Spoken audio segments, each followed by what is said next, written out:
Dear students, welcome to today's first PUC Political Science class. Today in this class, we are going to discuss about the law. In the last class, we know the meaning of law and some definitions given by the John Austin and T.H. Green relating to the meaning of law. Dear students, in the last class, as we are already knows what is the general meaning of law, and along with that, the old Teutonic term lag is defined as something fixed. The lag, the word Teutonic word, the word law is derived from the word Teutonic word lag. Understood? The word law derived from word Teutonic word which is lag. So,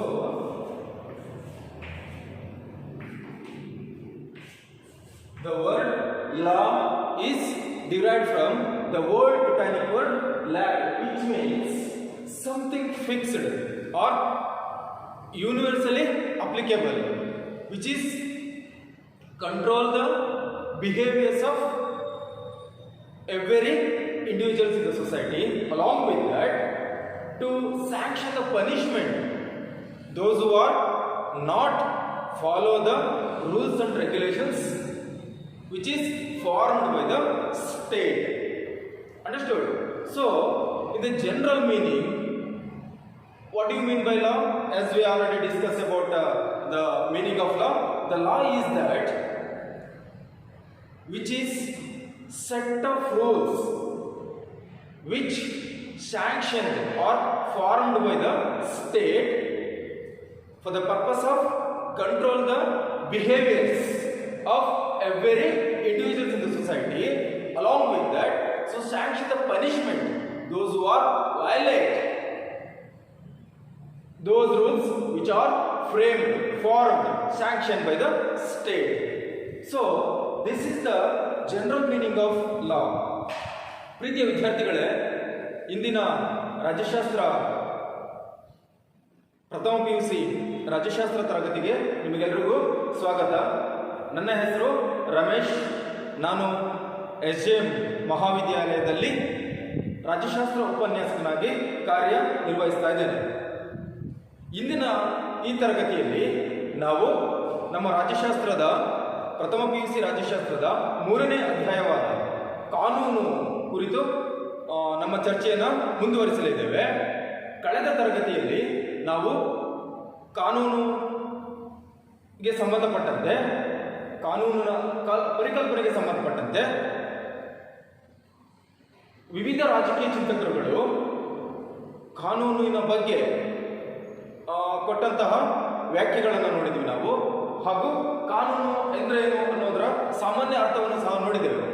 ಪ್ರೀತಿಯ ವಿದ್ಯಾರ್ಥಿಗಳೇ, ಕಾನೂನು ಅಂದರೆ ನಾವೆಲ್ಲ ಕೇಳಿದ್ದೇವೆ. We are already everywhere heard there is a law is there which give the punishment if you are violates the law. ಕಾನೂನು ಇದೆ, ಅದನ್ನು ಉಲ್ಲಂಘಿಸಿದವರಿಗೆ ಶಿಕ್ಷೆನೂ ಇದೆ ಅನ್ನೋದು ನಮಗೆ ಗೊತ್ತಿದೆ, ಹೌದಲ್ವಾ?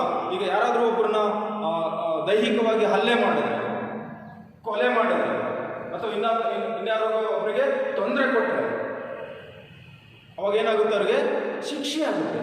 Because the law is there which prevent us to hurt others or to create some nonsense in the society.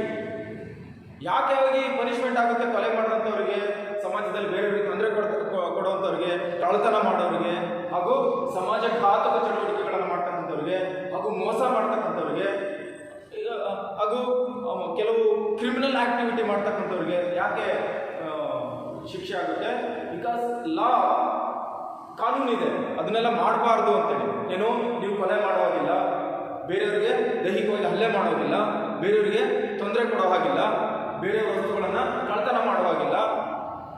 So ಇದೆಲ್ಲ ಅದನ್ನ ಕಳ್ತನ ಮಾಡ್ತಕ್ಕಂಥವ್ರಿಗೆ ಶಿಕ್ಷೆ ಇದೆ. ಬಿಕಾಸ್ ಈ ಬ್ರೇಕ್ ದ ಲಾಸ್, ಇದನ್ನೆಲ್ಲ ಕಂಟ್ರೋಲ್ ಮಾಡ್ಬೇಕಂದ್ರೆ ಕಾನೂನು ಇರ್ತಕ್ಕಂಥದ್ದು. ಹಾಗಾದ್ರೆ ಕಾನೂನು ಮಾಡ್ತಕ್ಕಂಥವ್ರು ಯಾರು ಗೊತ್ತಿದೆ ನಮಗೆ. ಕಾನೂನು ಮಾಡ್ತಕ್ಕಂಥವ್ರು ಯಾರು? ರಾಜ್ಯ. State is authority to make laws because to control the behaviours of the society, behaviours of the every individuals in the society. ಯಾಕಾಗಿ ಅಂತಂದ್ರೆ ಸಮಾಜದಲ್ಲಿ ಇರ್ತಕ್ಕಂಥ ಪ್ರತಿಯೊಬ್ಬರ ವರ್ತನೆಗಳನ್ನು ಏನು ಮಾಡಬೇಕಾಗಿದೆ? ಕಂಟ್ರೋಲ್ ಮಾಡಬೇಕಾಗಿದೆ. ಹೌದಲ್ವಾ? ಇದನ್ನೆಲ್ಲ ನಾವು ಕಳೆದ ತರಗತಿಯಲ್ಲಿ ಅಧ್ಯಯನ ಮಾಡಿದ್ದೇವೆ. ಹಾಗಾದ್ರೆ ಇಂದಿನ ತರಗತಿಯಲ್ಲಿ ನಾವು ಕಾನೂನಿನ ವಿಧಗಳು, the kinds of laws. There are various kinds of laws are there and the laws which are different from one another. ಪ್ರತಿಯೊಂದು ರಾಜ್ಯ ಮಾಡ್ತಕ್ಕಂತಹ ಕಾನೂನುಗಳು ಒಂದು ಕಾನೂನಿಗಿಂತ ಮತ್ತೊಂದು ಕಾನೂನು ಬೇರೆ ಬೇರೆಯೇ ಆಗಿದೆ. ಹಾಗಾದ್ರೆ ಏನದು, ಯಾವುದಾವುದು ವಿಧಗಳಿದೆ ಕಾನೂನಲ್ಲಿ ಅನ್ನೋದಾದ್ರೆ, according to MacIver there are 8 kinds of laws. According to McIver 8 kinds of laws are there. First one, national law. In the national law itself, there are 6 kinds of law is there. One is constitutional law. ಇಲ್ಲಿ ಮೆಕ್ಹೈವರ್ ಅವರ ಪ್ರಕಾರ 8 ರೀತಿಯ ಕಾನೂನುಗಳ ವಿಧಗಳಿವೆ. 8 ರೀತಿಯ ಕಾನೂನುಗಳನ್ನು ನಾವು ನೋಡೋದಕ್ಕೆ ಸಾಧ್ಯತೆ ಇದೆ. ಕಾನೂನಿನ ವಿಧಗಳಲ್ಲಿ, ಕೈಂಡ್ಸ್ ಆಫ್ ಲಾನಲ್ಲಿ ನಾವು ನೋಡೋದಾದ್ರೆ ಮೆಕ್ಹೈವರ್ ಅವರು ಕಾನೂನುಗಳನ್ನು 8 ರೀತಿಯಲ್ಲಿ ವಿಂಗಡಣೆ ಮಾಡಿದ್ದಾರೆ. ಎಷ್ಟು ರೀತಿಯಲ್ಲಿ? 8 ರೀತಿಯಲ್ಲಿ ವಿಂಗಡಣೆ ಮಾಡಿದ್ದಾರೆ. ಅದರಲ್ಲಿ ಪ್ರಮುಖವಾಗಿ ರಾಷ್ಟ್ರೀಯ ಕಾನೂನು ಅಂತ ಇದೆ, ನ್ಯಾಷನಲ್ ಲಾ. ಮೊದಲನೇದು ನ್ಯಾಷನಲ್ ಲಾ. ಈ ರಾಷ್ಟ್ರೀಯ ಕಾನೂನಲ್ಲೇ ಮತ್ತು 6 ವಿಧಗಳನ್ನು ವಿಂಗಡಿಸ್ತಾರೆ. ರಾಷ್ಟ್ರೀಯ ಕಾನೂನಲ್ಲಿಯೇ 6 ವಿಧಗಳನ್ನು ವಿಂಗಡಿಸ್ತಾರೆ. The national law is again classified into 6 categories, 6 kinds. One is constitutional law, ಸಂವಿಧಾನಾತ್ಮಕ ಕಾನೂನು. ರಾಷ್ಟ್ರೀಯ ಕಾನೂನಿನಲ್ಲಿ ಮತ್ತೆ 6 ವಿಧಗಳಿವೆ. ಅದರಲ್ಲಿ ಮೊದಲನೇದು ಸಂವಿಧಾನಾತ್ಮಕ ಕಾನೂನು, constitutional law. The second one, ordinary law or statutory law. Ordinary law or statutory law, ಸಾಮಾನ್ಯ ಕಾನೂನು. ಸಾಮಾನ್ಯ ಕಾನೂನು ಸೆಕೆಂಡ್ ಒನ್, ಎರಡನೇದು ಸಾಮಾನ್ಯ ಕಾನೂನು. And the third one, public law, ಸಾರ್ವಜನಿಕ ಕಾನೂನು. And the third one is public law, ಸಾರ್ವಜನಿಕ ಕಾನೂನು. And the fourth one, private law, ಖಾಸಗಿ ಕಾನೂನು. And the fourth one, private law, ಖಾಸಗಿ ಕಾನೂನು. And the fifth one is that administrative law. Administrative law, ಆಡಳಿತಾತ್ಮಕ ಕಾನೂನು. ಆಡಳಿತಾತ್ಮಕ ಕಾನೂನು. And another one, common law. Common law, ಸಾಧಾರಣ ಕಾನೂನು. ಸಾಮಾನ್ಯ ಕಾನೂನು, ಸಾಧಾರಣ ಅಥವಾ ಸಾಮಾನ್ಯ ಕಾನೂನು. So these are the 6 kinds of law comes under national law. ಈ 6 ವಿಧಗಳ ಕಾನೂನುಗಳೇನಿದೆಯಲ್ಲ, ಇದು ರಾಷ್ಟ್ರೀಯ ಕಾನೂನಿನ ಬಗೆಗಳು. ರಾಷ್ಟ್ರೀಯ ಕಾನೂನಿನಲ್ಲಿ ಎಷ್ಟು ಬಗೆಗಳಿದೆ? 6 ಬಗೆಗಳಿವೆ. ಅಂಡ್ ಅನದರ್ ಒನ್, ಇಂಟರ್ನ್ಯಾಷನಲ್ ಲಾ.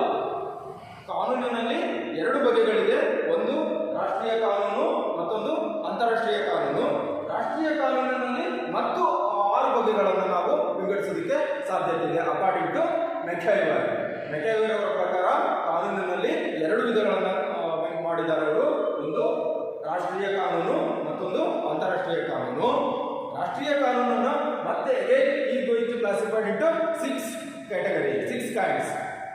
ರಾಷ್ಟ್ರೀಯ ಕಾನೂನನ್ನು ಮತ್ತೆ 6 ವಿಧಗಳನ್ನಾಗಿ ವಿಂಗಡಿಸಲಾಗಿದೆ. ಅದರಲ್ಲಿ ಈ 6 ವಿಧಗಳನ್ನು ನೋಡ್ತೇವೆ. Then what you mean by national law, what you mean by international law, and what do you mean by these kinds of 6 laws which is categorized by the ಮೆಕ್ಯಾಯ್ವರ್. ಹಾಗಾದ್ರೆ ಏನಿದು? ಕಾನೂನಿನಲ್ಲಿ ರಾಷ್ಟ್ರೀಯ ಕಾನೂನು ಅಂತ ಹೇಳ್ತಿದ್ದಾರೆ ಮೆಕ್ಯಾಯ್ವರ್ ಅವರು, ಹಾಗೆ ಅಂತಾರಾಷ್ಟ್ರೀಯ ಕಾನೂನು ಅಂತ ಹೇಳ್ತಿದ್ದಾರೆ. ಅಗೇನ್ ಮತ್ತೆ ರಾಷ್ಟ್ರೀಯ ಕಾನೂನಿನಲ್ಲಿ 6 ವಿಧಗಳನ್ನು ವಿಂಗಡಣೆ ಮಾಡ್ತಾರೆ. ಹಾಗಾದ್ರೆ ಏನಿದೆ ಅರ್ಥ ಹಾಗಾದ್ರೆ? First we need to look into the meaning of national law. What do you mean by national law? See, national law is a law which is sanctioned by the state, which is applicable to everyone in the state, including individuals and all the associations within the territory of the state. Do you understand? Simple. The meaning of national law is very simple and very easy. See, national law is formed by the state which applicable to every individuals and all the associations within the territory of the state. That is called national law, and this national law is also called as municipal law. This national law is also called as municipal law. National law is that it is formed by the state which is having a authority, sovereignty, and those laws which are formed by the state applicable to everyone, those who are lives in the state. Along with that, not only it is applicable to people, it is also applicable to every associations which are existed and function in the territory of the state. Understand? ಇಲ್ಲಿ ರಾಷ್ಟ್ರೀಯ ಕಾನೂನು, ಈ ರಾಷ್ಟ್ರೀಯ ಕಾನೂನಲ್ಲಿರ್ತಕ್ಕಂಥ ಬಗೆಗಳ ಬಗ್ಗೆ ನಾವು ತಿಳ್ಕೊಳ್ಳೋದಕ್ಕಿಂತ ಪೂರ್ವದಲ್ಲಿ ಮೊದಲು ಹಾಗಾದ್ರೆ ರಾಷ್ಟ್ರೀಯ ಕಾನೂನು ಅಂದ್ರೆ ನಮಗೆ ಗೊತ್ತಾಗಬೇಕಲ್ವಾ? ರಾಷ್ಟ್ರೀಯ ಕಾನೂನಿನ ಅರ್ಥ ಏನು ಹೇಳ್ತಾ ಇದೆ ಅಂತ ನಮಗೆ ಗೊತ್ತಾಗಬೇಕು, ಹೌದಾನೆ? ರಾಷ್ಟ್ರೀಯ ಕಾನೂನು ಅಂದ್ರೆ, ರಾಷ್ಟ್ರೀಯ ಕಾನೂನು ರಾಜ್ಯದಿಂದ ರಚಿಸಲ್ಪಟ್ಟಿದ್ದು,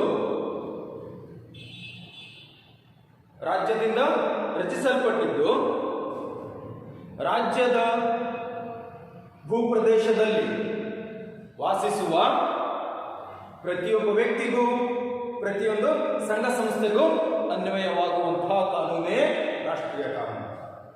ಅರ್ಥ ಆಗ್ತಾ ಇದೆಯಾ? ರಾಷ್ಟ್ರೀಯ ಕಾನೂನು ಅಂದ್ರೆ ಯಾರು ರಚನೆ ಮಾಡ್ತಾರೆ? ರಾಷ್ಟ್ರೀಯ ಕಾನೂನನ್ನು ರಾಜ್ಯ ರಚನೆ ಮಾಡುತ್ತೆ, ಸ್ಟೇಟ್. ಹಾಗಾದ್ರೆ ಆ ಕಾನೂನು ಯಾರಿಗೆಲ್ಲ ಅಪ್ಲೈ ಆಗುತ್ತದೋ, ರಾಜ್ಯ ರಚನೆ ಮಾಡತಕ್ಕಂಥ ಕಾನೂನುಗಳು ಯಾರಿಗೆಲ್ಲ ಅಪ್ಲೈ ಆಗುತ್ತದೋ ಎಲ್ಲರಿಗೂ, ಆ ಒಂದು ರಾಜ್ಯದ ಭೂಪ್ರದೇಶದೊಳಗೆ ಯಾರ್ಯಾರೆಲ್ಲ ವಾಸ ಮಾಡ್ತಿದ್ದಾರಲ್ವಾ ಅವರೆಲ್ಲರಿಗೂ ಅಪ್ಲೈ ಆಗುತ್ತೆ. ಅವರೆಲ್ಲರಿಗೂ ಅಪ್ಲೈ ಆಗುತ್ತೆ ಅಂದ್ರೆ ಅದು ಅವರೆಲ್ಲರೂ ಅನ್ವಯವಾಗುತ್ತೆ, ಎಲ್ಲರೂ ಅದನ್ನು ಪಾಲನೆ ಮಾಡಲೇಬೇಕು. ಬರೀ ಮನುಷ್ಯರಿಗೆ ಮಾತ್ರನಾ?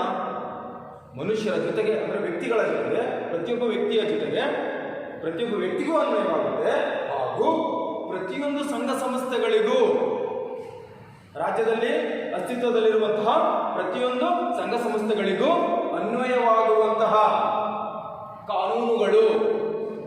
ಎಂತಹ ಕಾನೂನುಗಳು? ರಾಷ್ಟ್ರೀಯ ಕಾನೂನು ಅಂದ್ರೆ ರಾಜ್ಯದಿಂದ ರಚಿಸಲ್ಪಟ್ಟಿದ್ದು, ಅರ್ಥ ಮಾಡ್ಕೊಳ್ಳಿ, ರಾಜ್ಯದಿಂದ ರಚಿಸಲ್ಪಟ್ಟಿದ್ದು, ರಾಜ್ಯದ ಭೂ ಪ್ರದೇಶದೊಳಗೆ ವಾಸಿಸುವಂತಹ ಪ್ರತಿಯೊಬ್ಬ ವ್ಯಕ್ತಿಗೂ ಹಾಗೂ ಪ್ರತಿಯೊಂದು ಸಂಘ ಸಂಸ್ಥೆಗೂ ಅನ್ವಯವಾಗುವಂತಹ ಕಾನೂನುಗಳೇ ರಾಷ್ಟ್ರೀಯ ಕಾನೂನುಗಳು. ಹಾಗಾದ್ರೆ ಎಕ್ಸಾಂಪಲ್ ಹೇಳಿ ನೋಡೋಣ ಕೇಳ್ತಿರೋದು ಅಲ್ವಾ? ಹಾಗಾದ್ರೆ ಏನು ಎಕ್ಸಾಂಪಲ್ ಕೊಡ್ತೀರಾ ನೀವು? What are the examples? Give any examples for the national loss. Before that, ಅದಕ್ಕಿಂತ ಪೂರ್ವದಲ್ಲಿ ಈ ರಾಷ್ಟ್ರೀಯ ಕಾನೂನನ್ನ ಮುನ್ಸಿಪಲ್ ಕಾನೂನು ಅಂತ ಸಹ ಕರೀತಾರೆ. ಏನಂತ ಕರೀತಾರೆ?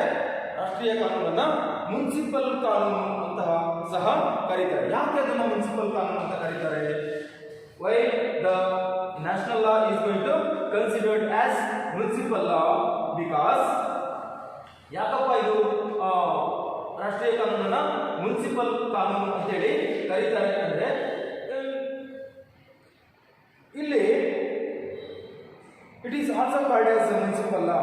In the ancient time, ಪ್ರಾಚೀನ ಕಾಲದಲ್ಲಿ ಇದನ್ನ it is not called as a national law. In the ancient period the national law is called as municipal law. ಪ್ರಾಚೀನ ಕಾಲದಲ್ಲಿ ರಾಷ್ಟ್ರೀಯ ಕಾನೂನನ್ನು ಏನಂತ ಕರೆಯಲಾಗ್ತಾ ಇತ್ತು ಅಂದ್ರೆ ಮುನ್ಸಿಪಲ್ ಕಾನೂನು. ಮುನ್ಸಿಪಲ್ ಕಾನೂನು. ಹಾಗಾದ್ರೆ ಮುನ್ಸಿಪಲ್ ಕಾನೂನು ಅಥವಾ ಈ ರಾಷ್ಟ್ರೀಯ ಕಾನೂನನ್ನು ಯಾರು ರಚನೆ ಮಾಡ್ತಾರೆ? ರಾಜ್ಯ ರಚನೆ ಮಾಡುತ್ತೆ. State having authority to make these laws. Who is having authority? The state is having authority. ರಾಜ್ಯ ರಚನೆ ಮಾಡುತ್ತೆ ರಾಷ್ಟ್ರೀಯ ಕಾನೂನುಗಳನ್ನು. ಯಾರಿಗೆಲ್ಲ ಅಪ್ಲೈ ಆಗುತ್ತಿದ್ದು, ಯಾರಿಗೆಲ್ಲ ಅನ್ವಯವಾಗುತ್ತೆ ಇದು ರಾಷ್ಟ್ರೀಯ ಕಾನೂನು ಅಂದ್ರೆ ಪ್ರತಿಯೊಬ್ಬ ವ್ಯಕ್ತಿಗೂ, ಪ್ರತಿಯೊಂದು ಸಂಘ ಸಂಸ್ಥೆಗಳು ರಾಜ್ಯ ರಚನೆ ಮಾಡುವಂತಹ ಕಾನೂನುಗಳು ಅನ್ವಯವಾಗುತ್ತೆ. ಆ ಕಾರಣಕ್ಕಾಗಿಯೇ ಇದನ್ನು ನಾವು ರಾಷ್ಟ್ರೀಯ ಕಾನೂನು ಅಂತ ಕರಿತೇವೆ. ರಾಷ್ಟ್ರೀಯ ಕಾನೂನಿಗೆ ಪ್ರಾಚೀನ ಕಾಲದಲ್ಲಿ ಏನಂತ ಕರೀತಾ ಇದ್ರು ಅಂದ್ರೆ ಮುನ್ಸಿಪಲ್ ಕಾನೂನು. Municipal law. The national law is called as municipal law when in the ancient period. So this is the meaning of national law, and the national law, those laws which are applicable to everyone in the society, including human beings and all the associations. ಎಲ್ಲರಿಗೂ ಅನ್ವಯ ಆಗ್ತಕ್ಕಂಥದ್ದು. For example, in our country, the GST tax ಇದೆ ಅಲ್ವಾ? Goods and sales tax. Goods and sales tax. GST is a law which is formed by the parliament. ಇದು GST ಅಂತಕ್ಕಂಥದ್ದು ನಮ್ಮ ದೇಶದಲ್ಲಿ ಇವತ್ತು ಇರತಕ್ಕಂಥ ಒಂದು ಕಾನೂನು. Goods and service tax.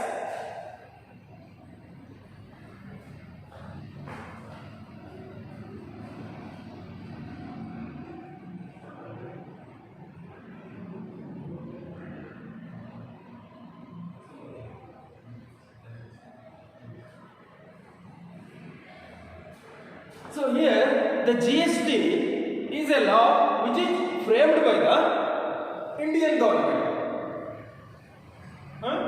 and it is applicable to all the states and all the associations in the country. ಇಲ್ಲಿ GST ಅಂತಕ್ಕಂಥದ್ದು ಒಂದು ಕಾನೂನು. ಗೂಡ್ಸ್ ಅಂಡ್ ಸರ್ವಿಸ್ ಟ್ಯಾಕ್ಸ್, ವ್ಯಾಪಾರ ವಹಿವಾಟನ್ನು ನಿಯಂತ್ರಣ ಮಾಡಲಿಕ್ಕೆ ಇರ್ತಕ್ಕಂಥ ಒಂದು ಕಾನೂನು. ಈ GST ಕಾನೂನನ್ನು ಮಾಡಿದವರು ಯಾರು? ಸೆಂಟ್ರಲ್ ಪಾರ್ಲಿಮೆಂಟ್, ನಮ್ಮ ಸಂಸತ್ತು ಮಾಡಿದ್ರು ಅಲ್ವಾ?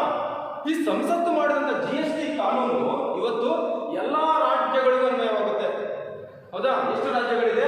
28 ರಾಜ್ಯಗಳಿದೆ ಪ್ಲಸ್ 9 ಕೇಂದ್ರಾಡಳಿತ ಪ್ರದೇಶಗಳಿದೆ ಇವತ್ತು ನಮ್ಮ ದೇಶದಲ್ಲಿ. ಎಷ್ಟು ರಾಜ್ಯಗಳಿದೆ ನಮ್ಮ ದೇಶದಲ್ಲಿ? 28 ರಾಜ್ಯಗಳಿದೆ, 9 ಕೇಂದ್ರಾಡಳಿತ ಪ್ರದೇಶಗಳಿದೆ. ಈ 28 ರಾಜ್ಯಗಳು, 9 ಕೇಂದ್ರಾಡಳಿತ ಪ್ರದೇಶಗಳು ಎಲ್ಲವಕ್ಕೂ ಈ GST ಕಾನೂನು ಅನ್ವಯವಾಗುತ್ತೆ. ಹೌದಲ್ಲ? ಪ್ರತಿಯೊಬ್ಬರೂ ಇವತ್ತು ಟ್ಯಾಕ್ಸ್ ಕಟ್ಟಬೇಕು.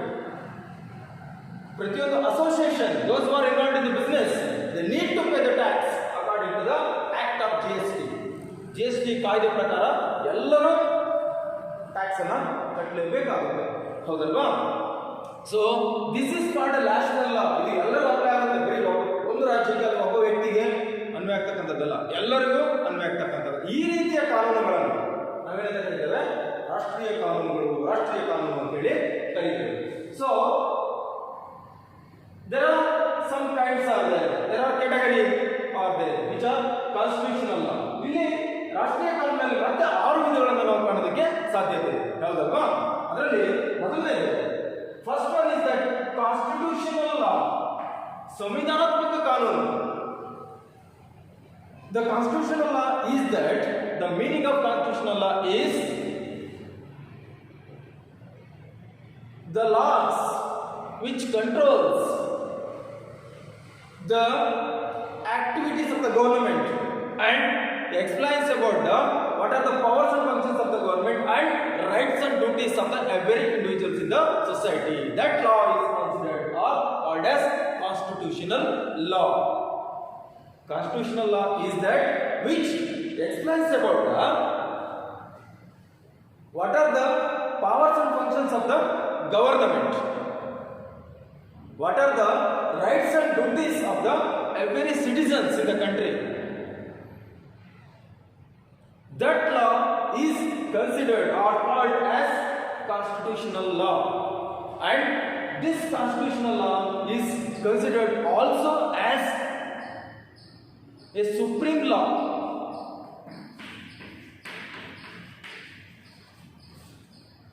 Which is constitutional law is also considered or called as supreme law.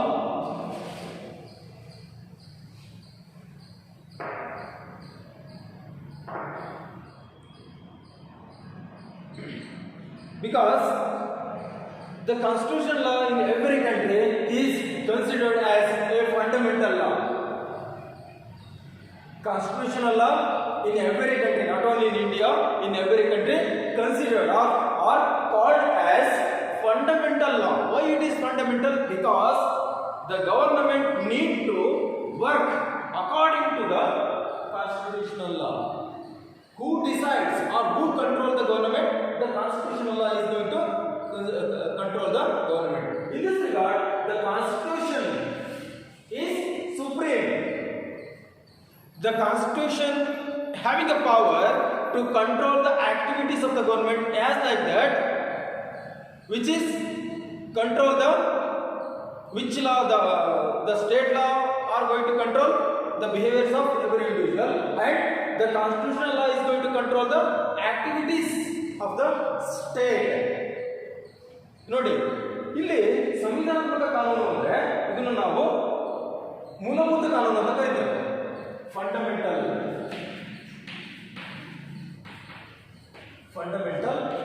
law. The constitutional law is going to considered as fundamental law. ಸಂವಿಧಾನಾತ್ಮಕ ಕಾನೂನನ್ನು ನಾವು ಮೂಲಭೂತ ಕಾನೂನು ಅಂತ ಸಹ ಕರೀತೇವೆ. ಯಾಕೆ ಇದು ಮೂಲಭೂತ ಕಾನೂನು ಅಂದ್ರೆ ಸರ್ಕಾರದ ಅಧಿಕಾರ ಮತ್ತು ಕಾರ್ಯಗಳು, ಅರ್ಥ ಮಾಡ್ಕೊಳ್ಳಿ, ಸರ್ಕಾರದ ಅಧಿಕಾರ ಮತ್ತು ಕಾರ್ಯಗಳು ಹಾಗೂ ಪ್ರಜೆಗಳ ಹಕ್ಕು ಮತ್ತು ಕರ್ತವ್ಯಗಳನ್ನು ವಿವರಿಸತಕ್ಕಂತಹ ಕಾನೂನುಗಳೇ ಸಂವಿಧಾನಾತ್ಮಕ ಕಾನೂನು. ಅದು ಎಲ್ಲಿರುತ್ತೆ ಅಂದ್ರೆ ಸಂವಿಧಾನದಲ್ಲಿರುತ್ತೆ. ಸರ್ಕಾರದ ಅಧಿಕಾರ ಮತ್ತು ಕಾರ್ಯಗಳನ್ನು ಅದನ್ನು ವಿವರಿಸೋದು ಯಾರು ಕಂಟ್ರೋಲ್ ಮಾಡ್ತಾರೆ, ಯಾರು ಹೇಳ್ತಾರೆ ಒಂದು ಸರ್ಕಾರಕ್ಕೆ ಇದೇ ನೀನು ಹೀಗೆ ವರ್ಕ್ ಮಾಡಬೇಕು ಅಂತಕ್ಕಂಥದ್ದನ್ನ ಡೈರೆಕ್ಷನ್ ಕೊಡೋರು ಯಾರು? Constitution. And according to the constitution the government need to perform its duties and responsibilities, and the government is need to follow the guidelines of the constitution, which is considered as laws, constitutional laws. ಸರ್ಕಾರ ಯಾವುದರ ಅನುಗುಣವಾಗಿ ಕಾರ್ಯನಿರ್ವಹಿಸಬೇಕು? ಸಂವಿಧಾನದ ಅನುಗುಣವಾಗಿ. ಸಂವಿಧಾನದಲ್ಲಿ ಹೇಳಲಾಗಿದೆ ಸರ್ಕಾರ ಏನೇನು ಕೆಲಸಗಳನ್ನು ಮಾಡಬೇಕು ಅಂತೇಳಿ. ಸಂವಿಧಾನ ಸರ್ಕಾರದ ಕಾರ್ಯಚಟುವಟಿಕೆಗಳನ್ನು ನಿಯಂತ್ರಿಸುತ್ತೆ. ಹಾಗೆ ಸಮಾಜದಲ್ಲಿರ್ತಕ್ಕಂತಹ ಪ್ರತಿಯೊಬ್ಬ ವ್ಯಕ್ತಿಯ ಮತ್ತು ಸಂಘ ಸಂಸ್ಥೆಗಳ ವರ್ತನೆಗಳನ್ನು ನಿಯಂತ್ರಣ ಮಾಡೋದಕ್ಕೆ ರಾಜ್ಯದ ಕಾನೂನಿದ್ದು, ಹಾಗೆಯೇ ರಾಜ್ಯವನ್ನು ನಿಯಂತ್ರಣ ಮಾಡೋದಕ್ಕೆ ಸಂವಿಧಾನಾತ್ಮಕ ಕಾನೂನಿದೆ. ಅರ್ಥ ಆಗ್ತಾ ಇದೆಯಾ? ಹಾಗಾಗಿ ಅದನ್ನು ಮೂಲಭೂತ ಕಾನೂನು ಅಂತ ಕರಿತೇವೆ. ಅಂದ್ರೆ ಸಂವಿಧಾನಕ್ಕೆ ಅನುಗುಣವಾಗಿಯೇ ಸರ್ಕಾರ ತನ್ನ ಕಾರ್ಯಗಳನ್ನು ನಿರ್ವಹಿಸಬೇಕು. ನಮ್ಮ ವರ್ತನೆಗಳನ್ನು ಸರ್ಕಾರದ ಕಾನೂನುಗಳು ನಿಯಂತ್ರಣ ಮಾಡಿದ್ರೆ, ಹಾಗಾದ್ರೆ ರಾಜ್ಯವನ್ನು ಯಾರು ನಿಯಂತ್ರಣ ಮಾಡ್ತಾರೆ? ರಾಜ್ಯ ಏನ್ ಬೇಕಾದ್ರೂ ಡಿಸಿಷನ್ ತಗೋಬೋದಾ? ರಾಜ್ಯ ಹ್ಯಾಂಗ್ ಬೇಕಾದ್ರೂ ಆಡಳಿತ ನಡೆಸಬಹುದಾ? No. The state need to perform its duties according to the guidelines of the constitution. ಸರ್ಕಾರ ತಾನು ಹ್ಯಾಂಗ್ ಬೇಕಾದ್ರೂ ವರ್ತನೆ ಮಾಡುವಂತ ಅಧಿಕಾರ ಇಲ್ಲ ಅದಕ್ಕೆ. ನಮ್ಮ ವರ್ತನೆಗಳನ್ನು ಹೇಗೆ ರಾಜ್ಯದ ಕಾನೂನುಗಳು ನಿಯಂತ್ರಣ ಮಾಡುತ್ತೋ ಹಾಗೇನೆ ಸರ್ಕಾರದ ವರ್ತನೆಗಳನ್ನ ಸರ್ಕಾರ ಯಾವ ರೀತಿ ಕೆಲಸ ಮಾಡಬೇಕು ಅನ್ನೋದನ್ನ ಹೇಳೋದು ಯಾವುದು ಅಂದ್ರೆ ಸಂವಿಧಾನದಲ್ಲಿರುವಂತಹ ಡೈರೆಕ್ಷನ್ಸ್, ರೂಲ್ಸ್ ಅಂಡ್ ರೆಗ್ಯುಲೇಷನ್ಸ್ ಇದೆ. ಅದರ ಅನುಗುಣವಾಗಿಯೇ ಸರ್ಕಾರ ಕಾರ್ಯಗಳನ್ನು ನಿರ್ವಹಿಸಬೇಕು. So this is called the constitutional law, which directs what are the powers and functions of the government and what are the rights and duties of the every individuals in the society. ಹಾಗಾದ್ರೆ ಸಂವಿಧಾನಾತ್ಮಕ ಕಾನೂನು ಅಂದ್ರೆ ಏನು? ಸಂವಿಧಾನಾತ್ಮಕ ಕಾನೂನು ಅಂದ್ರೆ ಸರ್ಕಾರದ ಅಧಿಕಾರ ಮತ್ತು ಕಾರ್ಯಗಳನ್ನು ವಿವರಿಸುವ ಹಾಗೂ ಪ್ರತಿಯೊಬ್ಬ ಪ್ರಜೆಯ ಹಕ್ಕು ಮತ್ತು ಕರ್ತವ್ಯಗಳನ್ನು ತಿಳಿಸುವ ಕಾನೂನುಗಳೇ ಸಂವಿಧಾನಾತ್ಮಕ ಕಾನೂನುಗಳು. ಸರ್ಕಾರ ಈ ಸಂವಿಧಾನಾತ್ಮಕ ಕಾನೂನುಗಳಿಗೆ ಅನುಗುಣವಾಗಿಯೇ ಕಾರ್ಯವನ್ನು ನಿರ್ವಹಿಸಬೇಕಾಗುತ್ತೆ. ಅದು ಕಡ್ಡಾಯ. ಸರ್ಕಾರ ಸಂವಿಧಾನಾತ್ಮಕ ಕಾನೂನುಗಳಿಗೆ ಅನುಗುಣವಾಗಿಯೇ ಕಾರ್ಯವನ್ನ ನಿರ್ವಹಿಸಬೇಕಾಗುತ್ತೆ ಅಂತ. So this is the constitutional law. For example, the Indian government need to follow the guidelines of Indian Constitution. ನಮ್ಮ ಭಾರತ ಸರ್ಕಾರ ಯಾವುದಕ್ಕೆ ಅನುಗುಣವಾಗಿ ಕಾರ್ಯನಿರ್ವಹಿಸ್ತಾ ಇದೆ ಅಂತಂದ್ರೆ ನಮ್ಗೊಂದು ಸಂವಿಧಾನ ಇದೆ, ಹೌದಲ್ವಾ? On January 26, 1950 we adopted our new constitution. The government of the country is need to perform its duties and responsibilities according to the Indian Constitution. ಇಲ್ಲಿ ಭಾರತ ಸಂವಿಧಾನ ನಮಗೆ ಗೊತ್ತಿದೆ, ಜನವರಿ 26, 1950ಕ್ಕೆ ಜಾರಿಗೆ ಬಂತು ಅಂತೇಳಿ. ಹೀಗೆ ನಾವು ಹೊಸ ಸಂವಿಧಾನವನ್ನು ಏನು ಮಾಡ್ಕೊಂಡಿದ್ದೇವೆ, ಅಡಾಪ್ಟ್ ಮಾಡ್ಕೊಂಡಿದ್ದೇವೆ. ಭಾರತ ಸರ್ಕಾರ ಇವತ್ತು ಈ ಸಂವಿಧಾನಕ್ಕೆ ಅನುಗುಣವಾಗಿ, ಭಾರತದ ಸಂವಿಧಾನಕ್ಕೆ ಅನುಗುಣವಾಗಿಯೇ ಕಾರ್ಯವನ್ನು ನಿರ್ವಹಿಸಬೇಕಾಗುತ್ತೆ. ಹಾಗಾಗಿ ಸಂವಿಧಾನಾತ್ಮಕ ಕಾನೂನು ಸರ್ಕಾರದ ವರ್ತನೆಗಳನ್ನು ನಿಯಂತ್ರಿಸತಕ್ಕಂಥ ಕಾನೂನುಗಳು ಸರ್ಕಾರವನ್ನೇ ನಿಯಂತ್ರಣ ಮಾಡುತ್ತೆ. ಸರ್ಕಾರ ಹೇಗೆ ಬೇಕಾಗೆ ವರ್ತನೆ ಮಾಡತಕ್ಕಂಥ ಅಧಿಕಾರ ಇಲ್ಲ ಸರ್ಕಾರ. So this is called the constitutional law. And another one, ordinary law or statutory law. Ordinary law or statutory law ಇದು ಸಾಧಾರಣ ಕಾನೂನು. The ordinary law is that which is formed by the legislature of the country. The ordinary laws are formed by the legislature of the country for the purpose of looking to the daily activities of the administration of the government.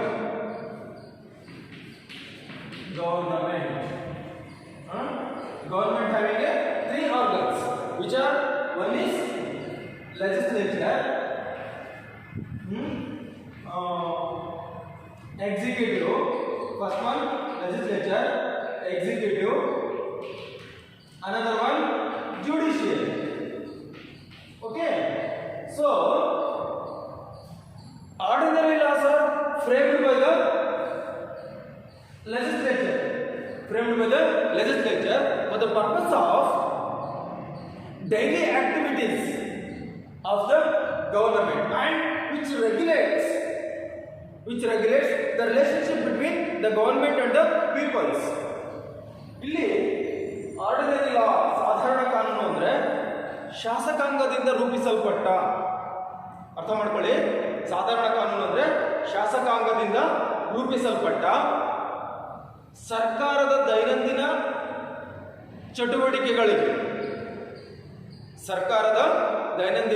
ಚಟುವಟಿಕೆಗಳಿಗೆ ಹಾಗೂ ಸರ್ಕಾರ ಮತ್ತು ಪ್ರಜೆಗಳ ನಡುವಿನ ಸಂಬಂಧಗಳನ್ನು ನಿಯಂತ್ರಿಸುವ ಕಾನೂನುಗಳೇ ಸಾಧಾರಣ ಕಾನೂನುಗಳು. ಅರ್ಥ ಆಯ್ತಾ?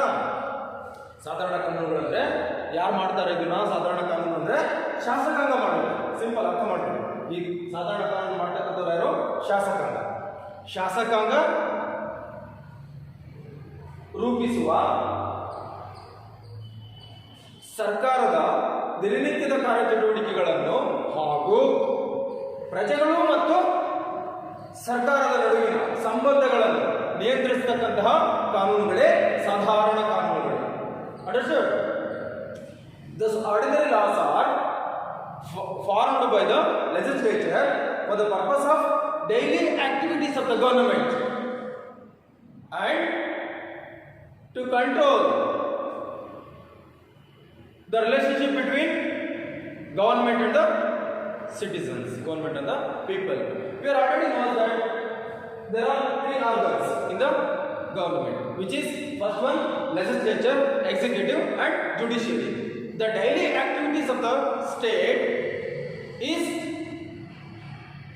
run through these three organs of the government. ಇಲ್ಲಿ ನಮಗೆ ಸರ್ಕಾರದಲ್ಲಿ 3 ಅಂಗಗಳಿವೆ ಅನ್ನೋದು ಗೊತ್ತಿದೆ, ಹೌದಲ್ವಾ? ಯಾವ್ಯಾವುದು? ಶಾಸಕಾಂಗ, ಕಾರ್ಯಾಂಗ ಮತ್ತು ನ್ಯಾಯಾಂಗ.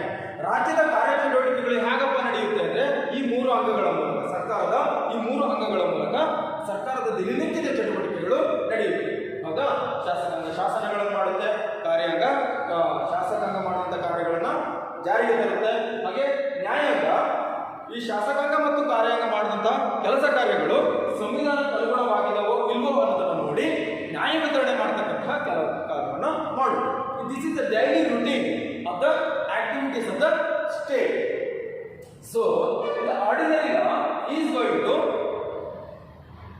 regulate these activities and the relationship between the citizens and the government, which is called ordinary law. ಸಾಮಾನ್ಯ ಅಥವಾ ಸಾಧಾರಣ ಕಾನೂನು ಅಂತ ಹೇಳಿ ನಾವು ಕರೀತೇವೆ. Next, the public law. Another one, the public law. See, the public law is that which is enforced by the government, which is enforced by the government, which regulates the relationship between state and the citizens. The public law is that which is enforced, formed by the government and regulate the relationship between the state and the peoples, state and the citizens.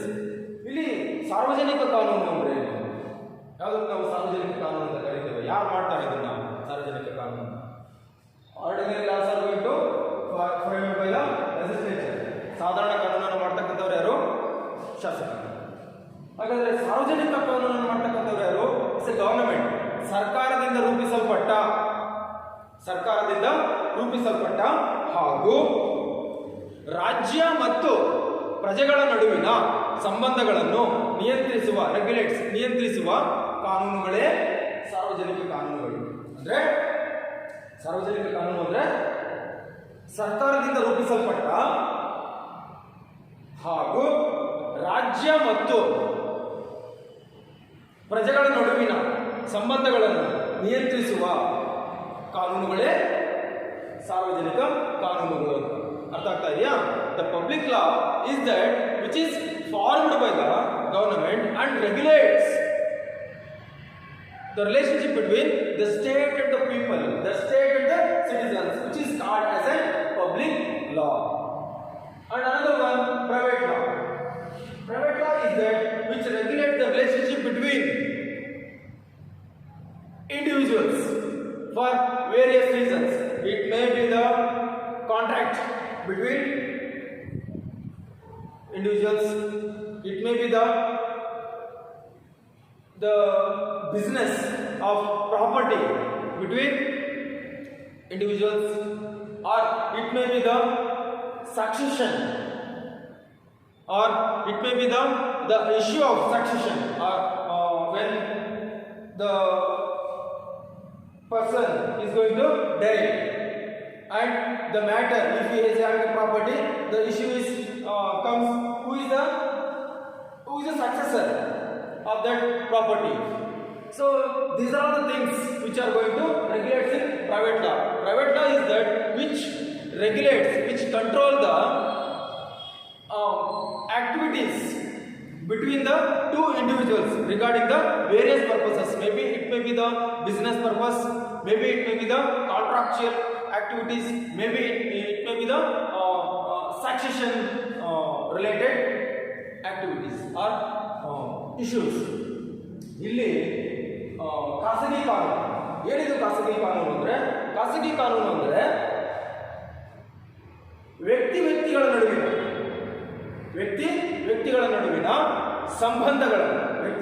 ನಡುವಿನ ಸಂಬಂಧಗಳನ್ನು ನಿಯಂತ್ರಿಸತಕ್ಕಂತಹ, ವ್ಯಕ್ತಿಗಳ ನಡುವಿನ ವಿವಿಧ ರೀತಿಯ ಸಂಬಂಧಗಳು. ವಿವಿಧ ರೀತಿಯ ಅಂತಂದ್ರೆ ಅಲ್ಲಿ ಆಸ್ತಿಗೆ ಸಂಬಂಧಪಟ್ಟಂತಹ ಸಂಬಂಧಗಳು ಅಥವಾ ಯಾವುದಾದ್ರೂ ವಸ್ತು ಖರೀದಿಗೆ ಸಂಬಂಧಪಟ್ಟಂತ, ಆಸ್ತಿ ಖರೀದಿಗೆ ಸಂಬಂಧಪಟ್ಟಂತ ಸಂಬಂಧಗಳು. ರಿಲೇಶನ್ಶಿಪ್ ಇರುತ್ತಲ್ವ ನಮ್ಮಲ್ಲಿ, ಬೇರೆ ಜೊತೆಗೆ ರಿಲೇಶನ್ಶಿಪ್ ಮಾಡ್ತಾರೆ. ಹಾಗೆ ಕಾಂಟ್ಯಾಕ್ಟ್ ಇರುತ್ತೆ ನಮಗೆ, ಹೌದಾ? ಆಸ್ತಿ ಖರೀದಿಗಾಗಿ ನಾವು ಯಾರ ಜೊತೆಗೆ ಒಪ್ಪಂದ ಮಾಡ್ಕೊಳ್ತೇವೆ. ಒಬ್ಬರ ಆಸ್ತಿನ ಇನ್ನೊಬ್ಬರು ತಗೊಳ್ತಾರೆ, ನಮ್ಮ ಆಸ್ತಿನ ಬೇರೆಯವರಿಗೆ ಕೊಡ್ತೇವೆ, ಹಾಗೂ ಅವರ ಆಸ್ತಿನ ನಾವು ಪರ್ಚೇಸ್ ಮಾಡ್ತೇವೆ. ಹೀಗೆ ಈ ರೀತಿಯ ಸಂಬಂಧಗಳನ್ನು ಅದರಲ್ಲಿ ನೀವು if you are going to buy the property of others or anyone buy the property of yours, there is a rule. You need to follow those rules. ನಿಮಗೆ ಒಂದು ಆಸ್ತಿಯನ್ನು ತಗೊಳ್ಬೇಕು ಅಥವಾ ಒಂದು ಮಾರಾಟ ಮಾಡಬೇಕು ಅಂದ್ರೆ ಅದಕ್ಕೆ ನೀವು ಒಂದಷ್ಟು ಟ್ಯಾಕ್ಸ್ ಅನ್ನು ಕಟ್ಟಬೇಕಾಗುತ್ತೆ. ಅಲ್ಲಿಗೆ ಒಂದಷ್ಟು ಪ್ರೊಸೀಜರ್ ಇರುತ್ತೆ. ಅದು ಸುಮ್ಮನೆ ನೀವು ಹೇಗಾಗೋ ಅದನ್ನು ಮಾಡೋದಕ್ಕಾಗಲ್ಲ.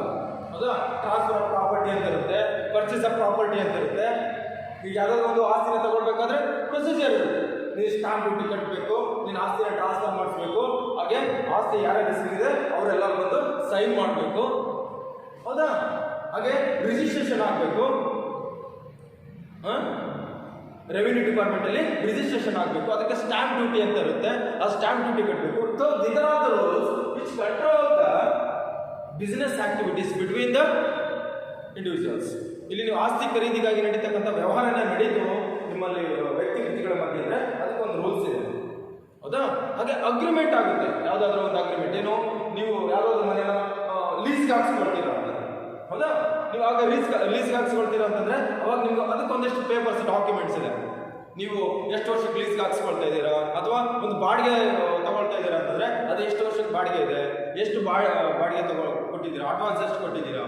So these are the kinds of rules which regulate the relationship between the two individuals or group of individuals. ಅರ್ಥ ಆಗ್ತಾ ಇದೆಯಾ? And then administrative law, ಆಡಳಿತಾತ್ಮಕ ಕಾನೂನು.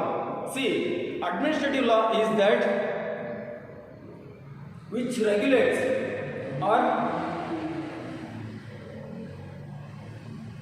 administrative law is that which resolve the dispute of civil servants. Administrative law is that which resolve the disputes of civil servants, which is called as an administrative law through the administrative tribunals. State administrative tribunals is there, central administrative tribunals is there. Whatever the issues, disputes arises in civil servant, government officials. Civil servants means government officials. Government officials, those issues, those disputes are resolved by the administrative tribunals. That is called administrative law. ಹಾಗಾದ್ರೆ ಆಡಳಿತಾತ್ಮಕ ಕಾನೂನು ಅಂತ ಮತ್ತೊಂದು ಇದೆ. ಏನಿದು ಆಡಳಿತಾತ್ಮಕ ಕಾನೂನು ಅಂದ್ರೆ ಸರ್ಕಾರಿ ನೌಕರರ ಸಮಸ್ಯೆಗಳು, ಸರ್ಕಾರಿ ನೌಕರರ ಸಮಸ್ಯೆಗಳು, ವಿವಾದಗಳು, ಸಮಸ್ಯೆ ಇರ್ಬೋದು ಅಥವಾ ವಿವಾದಗಳು, ಸಮಸ್ಯೆ ಹಾಗೂ ವಿವಾದಗಳನ್ನು ಪರಿಹರಿಸುವ ಉದ್ದೇಶದಿಂದ ರೂಪಿಸಲ್ಪಟ್ಟ ಕಾನೂನುಗಳೇ ಆಡಳಿತಾತ್ಮಕ ಕಾನೂನು. ಅರ್ಥ ಆಯ್ತಾ? ಸಿಂಪಲ್ ಇದೆ, ಅರ್ಥ ಮಾಡ್ಕೊಳ್ಳಿ. ಆಡಳಿತಾತ್ಮಕ ಕಾನೂನು ಅಂದ್ರೆ ಸರ್ಕಾರಿ ನೌಕರರ ವಿವಾದಗಳನ್ನು ಹಾಗೂ ಸಮಸ್ಯೆಗಳನ್ನು ಪರಿಹರಿಸಲು ರೂಪಿಸಲಾಗಿರುವ ಕಾನೂನುಗಳೇ ಆಡಳಿತಾತ್ಮಕ ಕಾನೂನುಗಳು. ಇದನ್ನ ಈ ಸಮಸ್ಯೆಗಳನ್ನು ಪರಿಹಾರ ಮಾಡೋದಕ್ಕೆ ಸ್ಟೇಟ್ ಅಡ್ಮಿನಿಸ್ಟ್ರೇಟಿವ್ ಟ್ರಿಬ್ಯುನಲ್ ಇದೆ, ಸೆಂಟ್ರಲ್ ಅಡ್ಮಿನಿಸ್ಟ್ರೇಟಿವ್ ಟ್ರಿಬ್ಯುನಲ್ ಇದೆ, ನ್ಯಾಯಾಲಯ ಕರೀತೀವಿ ನಾವು. ಏನು, ರಾಜ್ಯ ಆಡಳಿತಾತ್ಮಕ ನ್ಯಾಯಮಂಡಳಿ ಟ್ರಿಬ್ಯುನಲ್ಸ್ ಹಾಗೂ ಕೇಂದ್ರೀಯ ಆಡಳಿತಾತ್ಮಕ ನ್ಯಾಯಮಂಡಳಿಗಳು ಸರ್ಕಾರಿ ನೌಕರರು ಏನಾದರೂ ಸಮಸ್ಯೆ ಆದರೆ, ಏನಾದರೂ ವಿವಾದಗಳು ಉಂಟಾದರೆ ಅದನ್ನ ಪರಿಹಾರ ಮಾಡತಕ್ಕಂತಹ ಕೆಲಸವನ್ನ ಮಾಡುತ್ತೆ. According to administrative law. And then what you mean by common law? ಏನದು common law? The common laws are those which are customs, traditions and usages which are followed by commonly by everyone in the society. ಸಾಮಾನ್ಯ ಕಾನೂನು ಅಂದರೆ ಏನು? ಸಮಾಜದಲ್ಲಿರುವ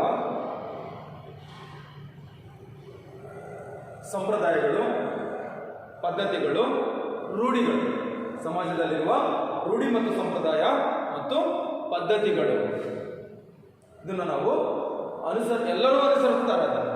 ಅರ್ಥ ಆಗ್ತಾ ಇದೆಯಾ? The traditions, customs and usages which are followed by commonly everyone in the society, that is called common law. ಸಮಾಜದಲ್ಲಿರುವ ಪ್ರತಿಯೊಬ್ಬರು ರೂಢಿ ಮತ್ತು ಸಂಪ್ರದಾಯಗಳು, ಸಂಸ್ಕೃತಿ ಹಾಗೂ ಪದ್ಧತಿಗಳನ್ನು ಅನುಸರಿಸುವುದೇ ಸಾಮಾನ್ಯ ಕಾನೂನು. ಫಾರ್ ಎಕ್ಸಾಂಪಲ್ ನೋಡಿ, ನಮಗೆ ಸಾಮಾನ್ಯ ಕಾನೂನು ಈ ರೂಢಿ ಮತ್ತು ಸಂಪ್ರದಾಯ ಇದಕ್ಕೆಲ್ಲ ಇದಾವೆ ನಮ್ಮ ಸಮಾಜದಲ್ಲಿ, ಹೌದಲ್ಲ? There are so many customs are there, there are so many traditions are there, there are so many usages are there in our society which are commonly followed. ನೀವು ನೋಡಿದ್ದೀರಾ,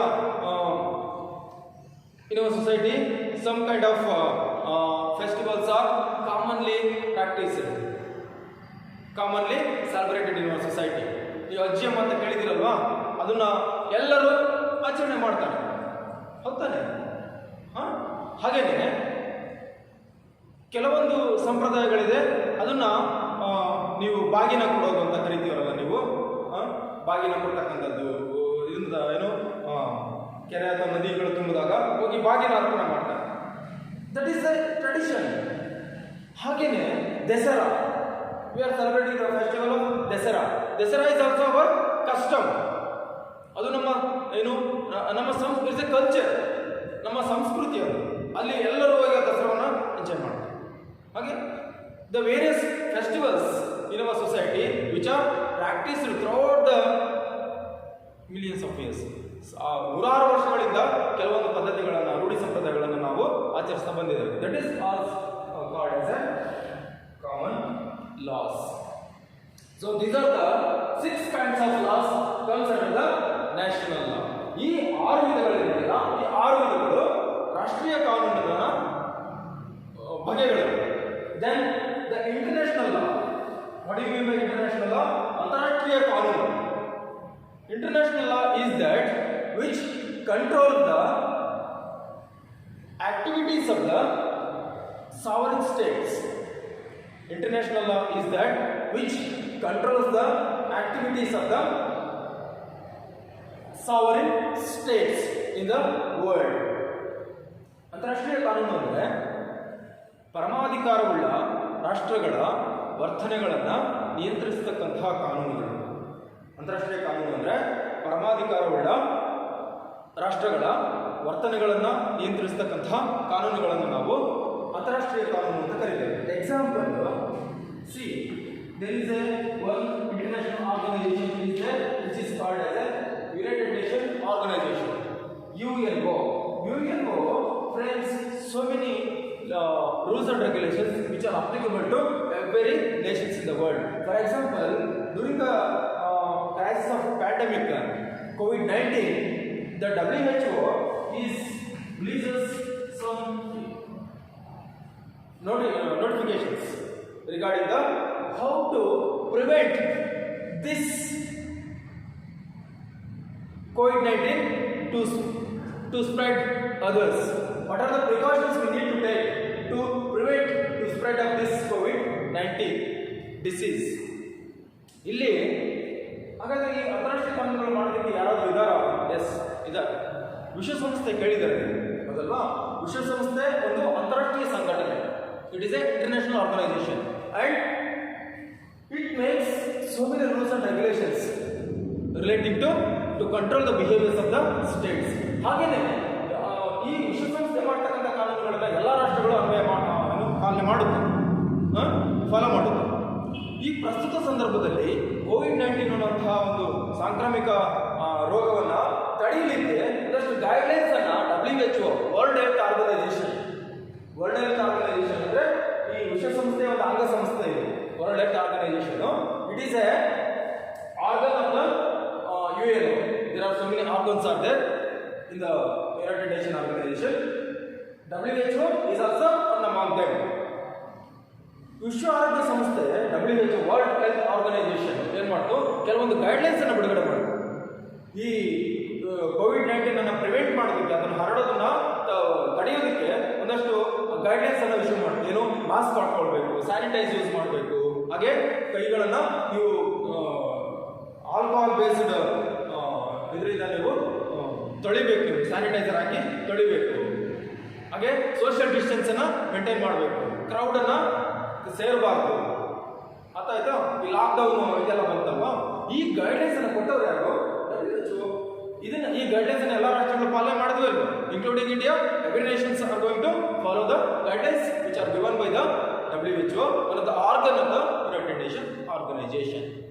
So, international law is that which controls the behaviors of the sovereign countries. ಪರಮಾಧಿಕಾರ ರಾಷ್ಟ್ರಗಳ ವರ್ತನೆಗಳನ್ನು ನಿಯಂತ್ರಿಸತಕ್ಕಂಥ ಕಾನೂನುಗಳೇ ಅಂತಾರಾಷ್ಟ್ರೀಯ ಕಾನೂನುಗಳು. ಅರ್ಥ ಆಯ್ತಾ? So, these are the 2 kinds, national law international law. In the national law, there are again 6 categories are there. Okay. Here in the law, there are again 2 kinds are there.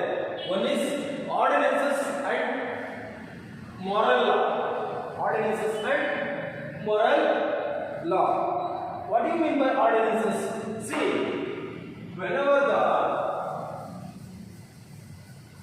parliament is not in a session, when the parliament is not in a session, then when the country needs an urgent legislation, when country needs a immediate emergency legislations, then the head of the state is going to make those laws in the urgent situation when the parliament is not in a session. Those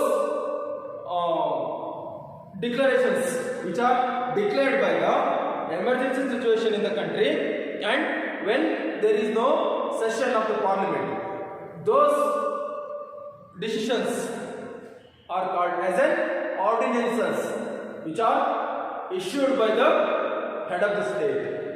ಹಾಗಾದ್ರೆ ಇದು ಸುಗ್ರೀವಾಜ್ಞೆಗಳು ಅಂತ ಕರಿತೀವಿ ನಾವು. ಸುಗ್ರೀವಾಜ್ಞೆಗಳು ಏನಿದೆ? ಸುಗ್ರೀವಾಜ್ಞೆಗಳು ಅಂದ್ರೆ ಯಾರು ಮಾಡ್ತಾರೆ ಇದನ್ನ? ಸುಗ್ರೀವಾಜ್ಞೆ ಮಾಡ್ತಕ್ಕಂತಹ ಅಧಿಕಾರ ನಮ್ಮ ದೇಶದಲ್ಲಿ ರಾಷ್ಟ್ರಾಧ್ಯಕ್ಷರಿಗಿದೆ. President is having a power to make ordinances. In our India president ರಾಷ್ಟ್ರಾಧ್ಯಕ್ಷರಿಗಿದೆ ಸುಗ್ರೀವಾಜ್ಞೆ ಹೊರಡಿಸ್ತಕ್ಕಂಥ. ಯಾವಾಗ ಮಾಡ್ಬೋದು ಅವರು ಸುಗ್ರೀವಾಜ್ಞೆಗಳನ್ನ? ಸರಿಯಾಗಿ ಅರ್ಥ ಮಾಡ್ಕೊಳ್ಳಿ. ಸುಗ್ರೀವಾಜ್ಞೆಯನ್ನ ಯಾರು ಮಾಡ್ತಾರೆ ನಮ್ಮ ದೇಶದಲ್ಲಿ? ರಾಷ್ಟ್ರಾಧ್ಯಕ್ಷರು ಮಾಡ್ತಾರೆ. ಯಾವಾಗ ಮಾಡ್ತಾರೆ ಅಂದ್ರೆ ದೇಶದ ಸಂಸತ್ತು ಅಧಿವೇಶನದಲ್ಲಿ ಇಲ್ಲದೇ ಇದ್ದಾಗ, ದೇಶದ ಸಂಸತ್ತು ಅಧಿವೇಶನದಲ್ಲಿ ಇಲ್ಲದೇ ಇದ್ದಾಗ, ತುರ್ತು ಅಗತ್ಯ ಶಾಸನಗಳು ಬೇಕಾದಾಗ ರಾಷ್ಟ್ರದ ಮುಖ್ಯಸ್ಥರು ಹೊರಡಿಸುವ ಆಜ್ಞೆಗಳೇ ಸುಗ್ರೀವಾಜ್ಞೆಗಳು. ಅರ್ಥ ಆಗ್ತಾ ಇದೆಯಾ? ದೇಶದ ಸಂಸತ್ತು ಅಧಿವೇಶನದಲ್ಲಿ ಇಲ್ಲದೇ ಇದ್ದಾಗ, ರಾಷ್ಟ್ರಕ್ಕೆ ತುರ್ತು ಅಥವಾ ಅಗತ್ಯ ಶಾಸನಗಳು ಬೇಕಾದಾಗ ರಾಷ್ಟ್ರದ ಮುಖ್ಯಸ್ಥರು, ಪ್ರೆಸಿಡೆಂಟ್, ರಾಷ್ಟ್ರದ ಮುಖ್ಯಸ್ಥರು ಹೊರಡಿಸುವ ಆಜ್ಞೆಗಳೇ ಸುಗ್ರೀವಾಜ್ಞೆಗಳು. When the parliament is not in a session and country needs emergency legislations, then the president having a power to announce those legislations through ordinances. ಹಾಗಾದ್ರೆ ಇಲ್ಲಿ ಸುಗ್ರೀವಾಜ್ಞೆಗಳನ್ನ ಹೊರಡಿಸ್ತಕ್ಕಂಥ ಅಧಿಕಾರ ಏನಾಗಿದೆ? ರಾಷ್ಟ್ರಾಧ್ಯಕ್ಷರಿಗಿದೆ. ಯಾವ ಟೈಮಲ್ಲಿ ಹೊರಡಿಸ್ತಾರೆ ಅಂತಂದ್ರೆ ಸಂಸತ್ತು ಅಧಿವೇಶನದಲ್ಲಿಲ್ಲ, ಅವಾಗ ನಮಗೆ ಎಮರ್ಜೆನ್ಸಿ ಲಾ ಬೇಕು. ಈಗ ಫಾರ್ ಎಕ್ಸಾಂಪಲ್ ಪ್ಯಾಂಡಮಿಕ್ ಬಂತಲ್ವಾ, ಕೋವಿಡ್-19 ಈ ರೋಗ ಬಂತಲ್ವಾ, ಆಗ ನಮ್ಮ ದೇಶದಲ್ಲಿ ಏನು ನಡೀತಾ ಇತ್ತು? ಸೆಷನ್ ನಡೀತಾ ಇಲ್ಲ, ಅದೆಲ್ಲ ಲಾಕ್ಡೌನ್ ಮಾಡಿದ್ರು. ನಮಗೇನು ಬೇಕು? ಅರ್ಜೆಂಟ್ ಲಾಸ್ ಬೇಕು, ಕೆಲವೊಂದು ಕಾನೂನುಗಳು ಬೇಕೇ ಬೇಕು. ಅವಾಗ ಏನು ಮಾಡಿದ್ರು? ನಮ್ಮ ದೇಶದ ರಾಷ್ಟ್ರಾಧ್ಯಕ್ಷರು ಕೆಲವೊಂದು ಆರ್ಡಿನೆನ್ಸಸ್ ಅನ್ನು ಇಶ್ಯೂ ಮಾಡಿದ್ರು, ಹೊರಡಿಸಿದ್ರು, ಸುಗ್ರೀವಾಜ್ಞೆಗಳು ಹೊರಡಿಸಿದ್ರು. ಹಾಗಾದ್ರೆ ಆ ಸುಗ್ರೀವಾಜ್ಞೆಗಳು ಕಾನೂನಷ್ಟೇ ಮಹತ್ವ ಹೊಂದಿರುತ್ತದೆ. ಅಂದರೆ ಅವು ಎಮರ್ಜೆನ್ಸಿ ತುರ್ತು ಸಂದರ್ಭದಲ್ಲಿ ಬಂದಿರುತ್ತೆ. ಶಾಸಕಾಂಗ ಇಲ್ಲ, ಪಾರ್ಲಿಮೆಂಟ್ ಇಲ್ಲ. ನಮ್ಮ ಕರ್ನಾಟಕದಲ್ಲೂ ನಮ್ಮ ರಾಜ್ಯಪಾಲರು ಹಲವಾರು ಸುಗ್ರೀವಾಜ್ಞೆಗಳನ್ನು ಹೊರಡಿಸಿದ್ರು. ಅರ್ಥ ಆಗ್ತಾ ಇದೆಯಾ? ಇಂಥ ತುರ್ತು ಸಂದರ್ಭದಲ್ಲಿ ರಾಷ್ಟ್ರಕ್ಕೆ ಶಾಸನಗಳು ಬೇಕಾದಾಗ ರಾಷ್ಟ್ರಾಧ್ಯಕ್ಷರು ಹೊರಡಿಸ್ತಕ್ಕಂಥ ಆಜ್ಞೆಗಳೇ ಸುಗ್ರೀವಾಜ್ಞೆಗಳು. ಇದಕ್ಕೆ 6 ತಿಂಗಳು ಟೈಮ್ ಇರುತ್ತೆ. 6 ತಿಂಗಳು ಇದಕ್ಕೆ ಜೀವಂತ ಇರುತ್ತೆ. 6 ಮಂತ್. ಇದು ಎಷ್ಟರವರೆಗೂ ಆಪರೇಟಿವ್ ಆಗಿರುತ್ತಪ್ಪ ಅಂದರೆ 6 ತಿಂಗಳವರೆಗೆ ಇದಕ್ಕೆ ಲೈಫ್ ಇರುತ್ತೆ. ಎಲ್ಲಿವರೆಗೂ ಅದು ಜಾರಿಯಲ್ಲಿ ಇರ್ಬೋದು ಅಂದರೆ 6 ತಿಂಗಳವರೆಗೂ ಏನಿರುತ್ತೆ, ಅದಕ್ಕೆ ಲೈಫ್ ಇರುತ್ತೆ. ಆಮೇಲೆ ಅದಕ್ಕೆ ಅಗೇನ್ ಪಾರ್ಲಿಮೆಂಟು, ಶಾಸಕಾಂಗ ಅದಕ್ಕೆ ಅಪ್ರೂವ್ ಕೊಡಬೇಕಾಗುತ್ತೆ. ಕೊಟ್ಟಾಗ ಅದು ಕಾನೂನಾಗಿ ಹೊರಬರುತ್ತೆ. So this is the ordinance. And moral law, ನೈತಿಕ ಕಾನೂನು. See, moral law is that which is says what is right and what is wrong, what to do and what not to do. ಸರಿ ಮತ್ತು ತಪ್ಪುಗಳ ಬಗ್ಗೆ, ಯಾವುದು ಸರಿ ಮತ್ತು ಯಾವುದು ತಪ್ಪು ಅನ್ನೋದರ ಬಗ್ಗೆ ತಿಳಿಸ್ತಕ್ಕಂತಹ ಕಾನೂನುಗಳೇ ನೈತಿಕ ಕಾನೂನುಗಳು. ಮೊರಾಲಿಟಿ ಅಂತ ಕರಿತೀವಲ್ವ ನಾವು. ಸುಳ್ಳನ್ನು ಹೇಳದೇ ಇರೋದು, always need to tell the truth is a morality. ಯಾವಾಗಲೂ ನಾನು ಸತ್ಯವನ್ನೇ ಹೇಳಬೇಕು ಅಂತಕ್ಕಂಥದ್ದು. And every time be honest, ಯಾವಾಗಲೂ ಪ್ರಾಮಾಣಿಕನಾಗಿರಬೇಕು ಅಂತಕ್ಕಂಥದ್ದು. ನಾಟ್ ಚೀಟಿಂಗ್ ಅದರ್ಸ್, ಬೇರೆಯವರಿಗೆ ಮೋಸ ಮಾಡದೇ ಇರತಕ್ಕಂಥದ್ದು. And not acquire others property, ಬೇರೆಯವರ ಆಸ್ತಿಯನ್ನು ಕಬಳಿಸದೇ ಇರತಕ್ಕಂಥದ್ದು. So these are the morals. ಇದನ್ನೆಲ್ಲ ನಾವು ನೈತಿಕತೆಗಳು ಅಂತ ಕರಿತೇವೆ ಅಲ್ವಾ.